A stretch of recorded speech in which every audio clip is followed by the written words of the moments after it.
Est-ce que la conversion de l'apôtre Paul prouve sans aucun doute que la grâce est irrésistible, que Dieu doit convertir quelqu'un avant que cette personne-là puisse accepter le Seigneur, ou que Dieu, l'action de Dieu, elle est unilatérale et elle force l'être humain à croire? Bon nombre de personnes vont pointer au chapitre 9 du livre des Actes pour essayer de me démontrer exactement ça.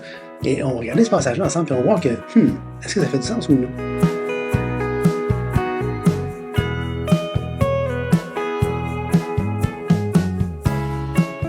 Patrice Bettel, et aujourd'hui, je voudrais qu'on tourne dans Actes chapitre 9 ensemble. Acte 9. Alors, regardons ça ensemble. Puis on va commencer à lire au verset 1.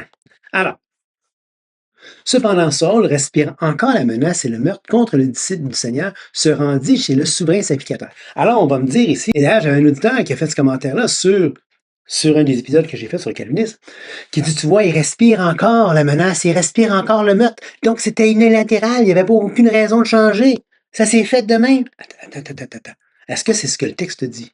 Retournons au texte. Très souvent, vous savez, je vous l'ai souvent dit dans le passé, le calvinisme et le contexte ne vont jamais ensemble. Jamais. Si quelqu'un vous donne un passage qui veut prouver le calvinisme, lisez avant, lisez après, lisez le contexte, vous allez vous en tirer sans aucun problème, parce que le calvinisme et le contexte ne vont jamais ensemble. Donc, ici, il respire. Fait que là, c'est pas au moment de la conversion de Paul qu'il respire encore la menace, là. C'est quand il part, puis il va chez le souverain sacrificateur. Okay? Donc là, lui, il vient d'avoir Étienne, il est lapidé. Puis là, Saul, il est encore rempli de ce zèle-là, de cette ferveur-là, et il veut aller chez le souverain sacrificateur, il veut aller chercher des lettres pour pouvoir mettre en prison tous ceux qui enseignent cette nouvelle doctrine-là. Hein? Fait que là, c'est justement verset 2. Regardez ce qu'il dit, verset 2. Et il lui demanda des lettres pour les synagogues de Damas, afin que s'il trouvait des partisans de la nouvelle doctrine, hommes ou femmes, il les amena liés à Jérusalem. Comme il était en chemin et qu'il approchait de Damas, tout à coup, une lumière venant du ciel resplendit autour de lui. OK, donc, attendez, je pense qu'on va mettre ça ici pour qu'on se comprenne un peu. Hein. Paul part de Jérusalem. Okay? Il part de Jérusalem ici. Là, il part, il s'en va. Là, il vient d'aller chercher les lettres pour enfermer les chrétiens. Là, il part, il s'en va sur la petite ligne orange qui est ici. Puis il s'en va, puis il est rendu pas loin de Damas. Il voit la vision. Ça fait un petit bout, là. Donc, on parle de quoi? 200-300 km peut-être? Une semaine à pied? Oh, ça se fait pas en clignant ciseaux, là. Fait que il part.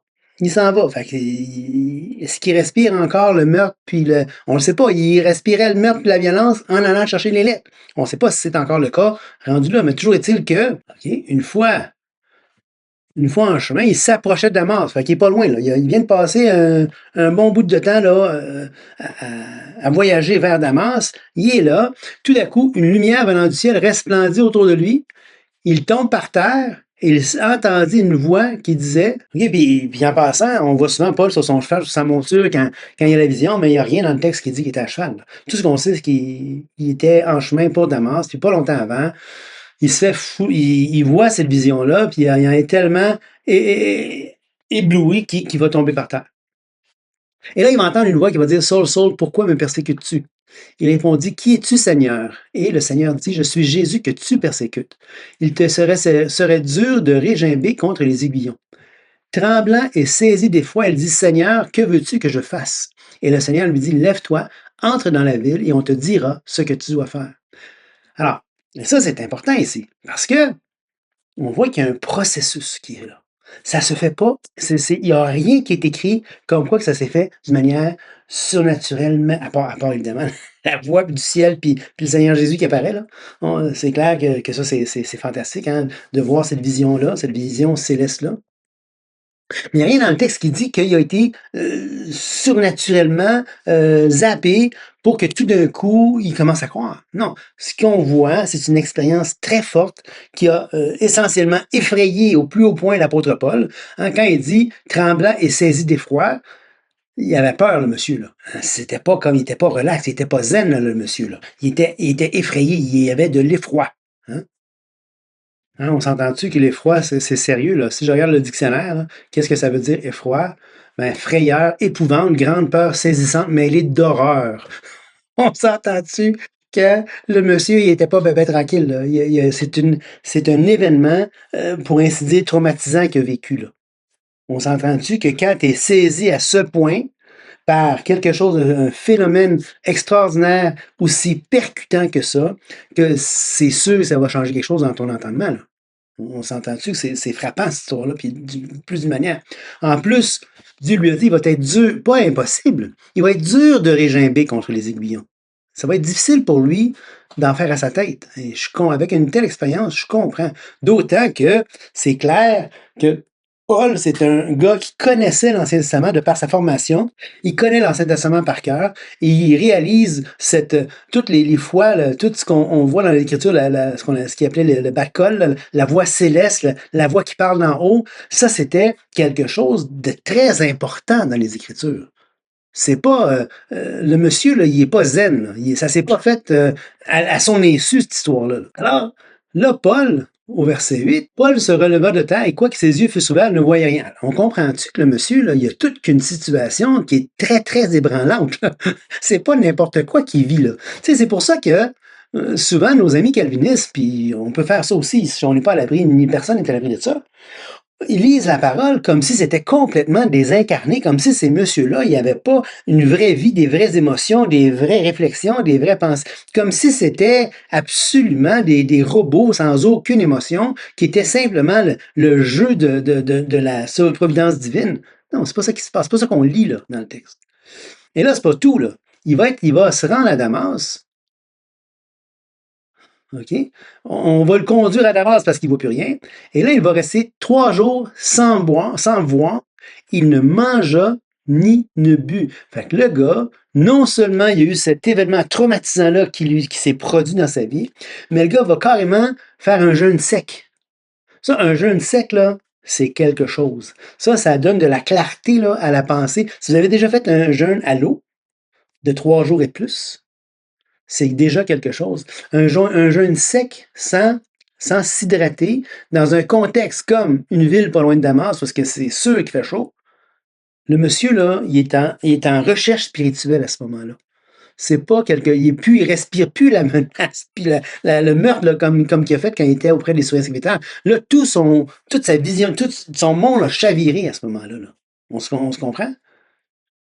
Or, il y avait à Damas un disciple nommé Ananias. Alors, le Seigneur va apparaître à Ananias, puis il va lui dire dans une vision, Ananias, puis là, le gars, c'est un croyant, c'est un gars qui aime Dieu. Il va dire, oui, oui, Seigneur, me voici. Imagines-tu comment tu dois pas être gros dans tes sandales quand Dieu te parle? Et là, le Seigneur lui dit, lève-toi, va dans la rue qu'on appelle la droite et cherche dans la maison de Judas. Alors, il donne un endroit particulier, un endroit précis. Va-t'en là, dans la maison de Judas. Donc, on se comprend, il y a plusieurs Judas, là. C'est un nom commun à ce moment-là. C'est un nom propre commun à ce moment-là. OK? C'est pas Judas qui est Iscariote qui s'est suicidé. Il y avait un autre Jude, les apôtres. Là, c'est un gars qui s'appelle Judas qui habite à Damas.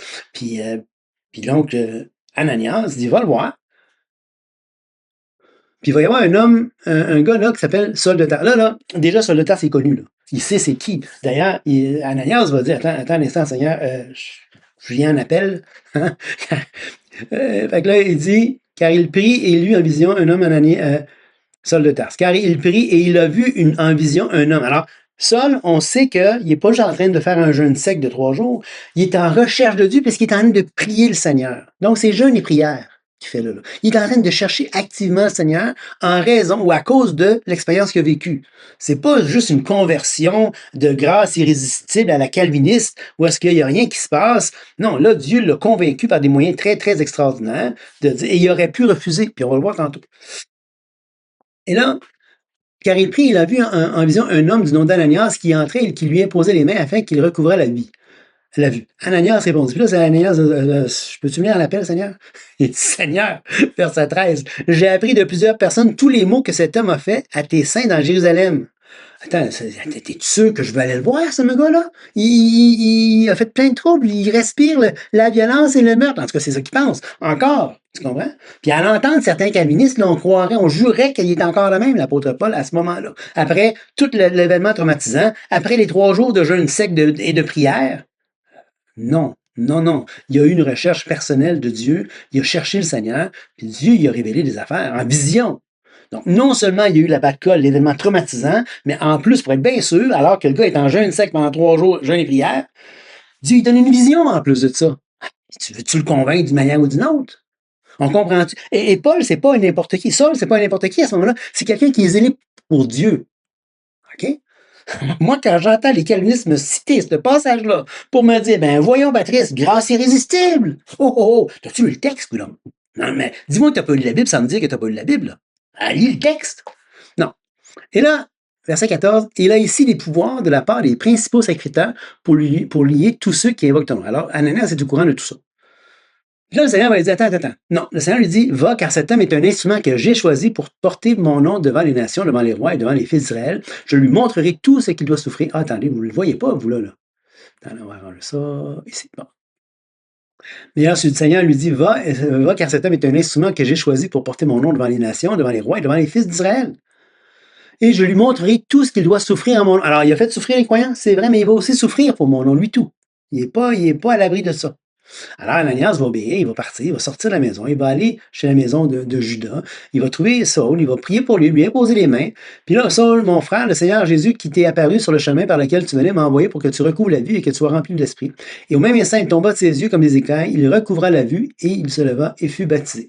Donc, on voit que Paul, il va se faire, il va être sauvé parce que si il avait déjà été croyant, il aurait déjà le Saint-Esprit à ce moment-là, il l'a poursu. Dieu, Ananias va y aller, va prier pour lui, va lui imposer les mains. Là, Saul va recevoir le Seigneur, va recevoir le Saint-Esprit. Et là, une fois que tout ça se fait, il va être baptisé. Parce que le baptême, c'est après avoir cru, c'est pas avant, et c'est pas pour recevoir le Saint-Esprit. Avez-vous vu ce qui a été dit? Il a prié pour qu'il soit rempli du Saint-Esprit. Au même instant, il tomba de ses yeux, et il recouvra la vue, il se leva et fut baptisé. Et donc, le baptême va suivre la foi et non pas la précéder. Bon. Alors, dans Acte 26, verset 5, alors que Paul va un petit peu témoigner devant le roi Agrippa pour expliquer un petit peu qu'est-ce qu'il en est, pourquoi il a été accusé de plein de choses, au verset 26, 5, Paul va donner il va apporter sa défense. Il va apporter une défense pour lui, une apologie pour lui. Et il va dire au verset 5 qu'ils savent depuis longtemps en parlant des... on commence au verset 1, tiens. Agrippa dit à Paul, il t'est permis de parler pour ta défense. Et Paul, ayant étendu la main, se justifiant en ces termes. Je m'estime heureux, roi Agrippa, d'avoir aujourd'hui à me justifier devant toi de toutes les choses dont je suis accusé par les Juifs, car tu connais parfaitement leurs coutumes et leurs discussions. Et là, il continue, il va dire, verset 4, ma vie dès les premiers temps de ma jeunesse est connue de tous les Juifs, puisqu'elle s'est passée à Jérusalem au milieu de ma nation. Ils savent depuis longtemps, s'ils veulent le déclarer, que j'ai vécu pharisien selon la secte la plus rigide de notre religion. Et maintenant, je suis mis en jugement parce que j'espère l'accomplissement de la promesse que Dieu a faite à nos pères et à laquelle aspirent nos 12 tribus qui servent Dieu continuellement nuit et jour. C'est pour cette espérance que je suis accusé par les Juifs. Quoi, vous semble-t-il incroyable que Dieu ressuscite les morts? Pour moi, j'avais cru devoir agir vigoureusement contre le nom de Jésus de Nazareth. C'est ce que j'ai fait à Jérusalem. J'ai jeté en prison plusieurs des saints ayant reçu de ce pouvoir des principaux sacrificateurs. Et quand on les mettait à mort, je joignais mon suffrage à celui des autres. Je les ai souvent châtiés dans toutes les synagogues et je les forçais à blasphémer. Et dans mes excès de fureur contre eux, je les persécutais même jusque dans des villes étrangères. C'est dans ce but que je me rendis à Damas avec l'autorisation et la permission des principaux sacrificateurs. Et vers le milieu du jour, je vis en chemin resplendir autour de moi et de mes compagnons une lumière venant du ciel et dont l'éclat surpassait celui du soleil. Nous tombâmes tous par terre et j'entendis une voix qui me disait en langue hébraïque, donc c'est en hébreu cette histoire-là, « Saul, Saul, pourquoi me persécutes-tu? Il te serait dur de régimber contre les aiguillons. » Je répondis, « Qui es-tu, Seigneur? » Et le Seigneur dit, « Je suis Jésus que tu persécutes. Mais lève-toi, tiens-toi sur tes pieds, car je suis apparu pour t'établir ministre des témoins des choses que tu as vues et de celles pour lesquelles je t'enverrai. Je t'ai choisi du milieu de ce peuple et du milieu des païens vers qui je t'envoie, afin que tu leur ouvres les yeux pour qu'ils passent des ténèbres à la lumière et de la puissance de Satan à Dieu, pour qu'ils reçoivent par la foi en moi le pardon des péchés et l'héritage avec les sanctifiés. » Alors, moi, déjà ici, c'est fantastique ce passage-là, parce que regardez bien ce qui est écrit. Afin que tu leur ouvres les yeux. Tu, Paul. Mais il me semblait que c'est une grâce irrésistible que Dieu devait envoyer pour que les gens puissent voir, puissent croire. Non, c'est pas ça que Dieu dit à Paul ici. Dieu dit à Paul, afin que tu leur ouvre les yeux pour qu'ils passent des ténèbres à la lumière de la puissance de Satan à Dieu, pour qu'ils reçoivent par la foi en moi le pardon des péchés, l'héritage avec les sanctifiés. Alors, Paul peut ouvrir les yeux des gens comment? Comment ça se fait? C'est-tu, Paul a-tu reçu une baguette magique, un zapping, une télécommande? Non, Paul a reçu un message. Et c'est par cette communication, cette transmission du message de l'Évangile que les yeux des gens peuvent être ouverts. Pas par une quelconque grâce irrésistible, surnaturelle. Non, Dieu donne la parole, elle est suffisante, la parole, pour ouvrir les yeux. Et là, verset 19, il dit, « En conséquence, roi Agrippa, je n'ai point résisté à la vision céleste. » Je n'ai point quoi? Résister à la vision céleste. Okay? Je n'ai point résisté. Alors, si on vient ici, puis regardez un petit peu c'est quoi ce mot résister-là ici. Alors, si je vais dans mon autre utilitaire de la Bible ici, roi Agrippa, je n'ai point résisté. Résister, hein? On va regarder ce que ça peut bien vouloir dire. Apeites. OK? Donc, c'est le mot apeites ici. Et ça veut dire quoi? Être rebelle, être désobéissant. Je n'ai pas été désobéissant. Imaginez-vous. OK? Donc, je ne sais pas pour vous, mais moi, quand je lis qu'un gars me dit « je n'ai pas été désobéissant », ça ne veut pas dire qu'il a été zappé pour qu'il ne puisse pas désobéir. Ça veut dire qu'il a pris la décision de ne pas désobéir. C'est ça ce que ça veut dire normalement, dans une langue bien normale. Quand tu lis le texte, c'est ça que ça te dit. Ça ne te dit pas « j'ai été zappé et que je n'avais pas le choix d'obéir ». Il aurait dit ça sinon. Il aurait dit « Dieu ne m'a pas donné le choix de je devais obéir ». Non, il a dit « j'ai pas résisté, je n'ai pas désobéi ». C'est ça le vrai sens du texte ici. Okay? Donc, la désobéissance implique une réponse volontaire, veut pas. Okay? Puis Paul, après ça, donc, il va rester, et là, il va rester là, il va réfléchir, il va mûrir ça, puis là, il va s'en aller 3 ans. Hein, il va s'aller en Arabie, il va revenir à Jérusalem après ça. On se rappelle qu'il n'a pas voulu aller vers Jérusalem.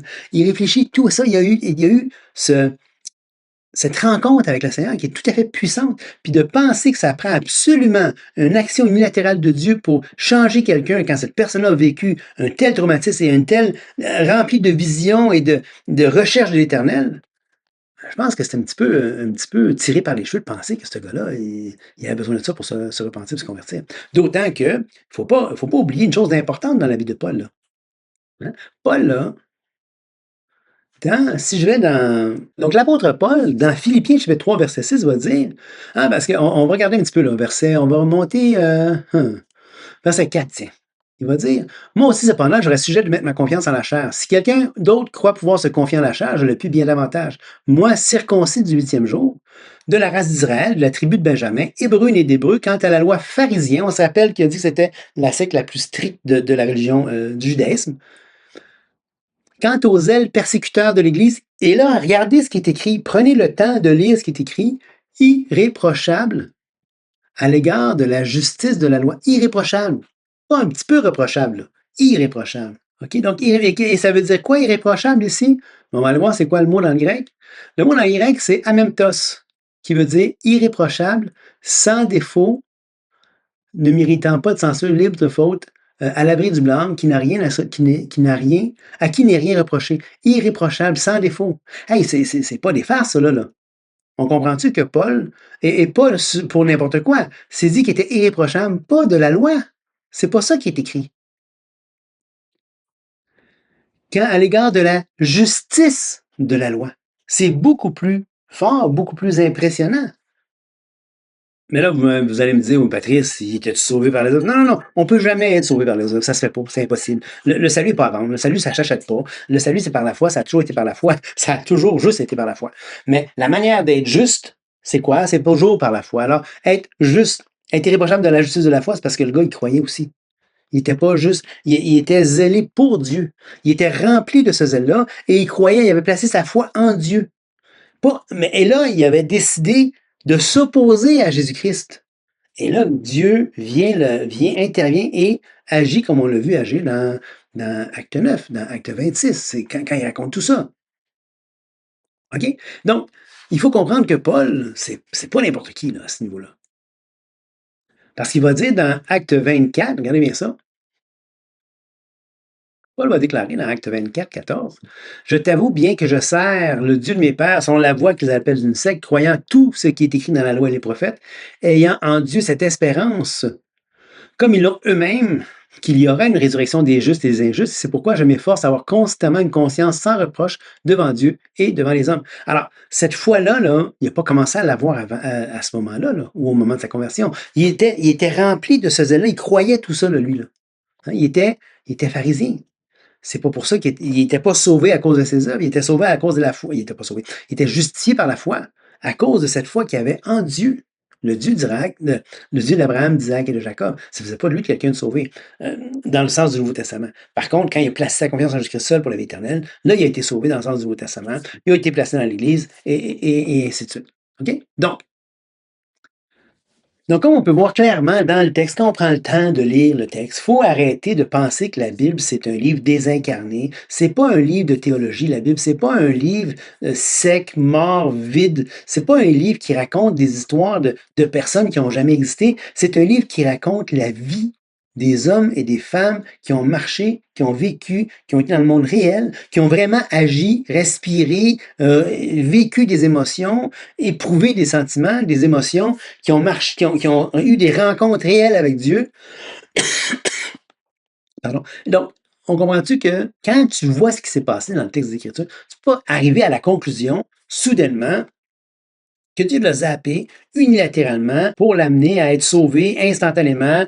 Non, le gars, il a été confronté, il a jeûné à sec. Ça prend de la détermination. Jeûne sec, c'est pas pour les cœurs faibles. Moi, je jeûne régulièrement à l'eau. Jeûne sec, je l'ai pas fait encore. Ça prend de la détermination en crime. 3 jours, sans boire, sans manger, à prier. On comprend-tu que le gars, il a cherché Dieu, puis que Dieu s'est révélé, puis il a montré une vision? C'est ça qui est fantastique. C'est que c'est pas désincarné, cette réalité-là. On a un homme qui a vraiment cherché Dieu, on a un homme que Dieu a rencontré, on a un homme qui a été bouleversé, mais dont le ministère a été incroyable. Il a écrit 13 livres du Nouveau Testament. Il a amené un chamboulement complet, hein, dans l'Église primitive. C'est fantastique ce qu'il a vécu, Paul. Puis ce qu'il a fait par la grâce de Dieu, évidemment. Hein, ça n'a pas été fait en dehors de la grâce de Dieu, évidemment, il va le dire lui-même. Par contre, par la grâce de Dieu, il a travaillé plus que tous, il va dire dans Corinthiens. Okay? Donc, on voit que c'est un ministère fantastique. Puis jamais, jamais, on peut commencer à penser que les textes du livre des Actes peuvent être compris comme si ça décrivait une situation où est-ce que le gars, il a été zappé, il a été le récipiendaire d'une grâce irrésistible qui l'a transformé pour qu'il puisse croire par après. On ne voit pas ça nulle part dans les Écritures et certainement pas dans Actes chapitre 9. Alors, sur ça, je vous laisse. Que Dieu bénisse. Au revoir.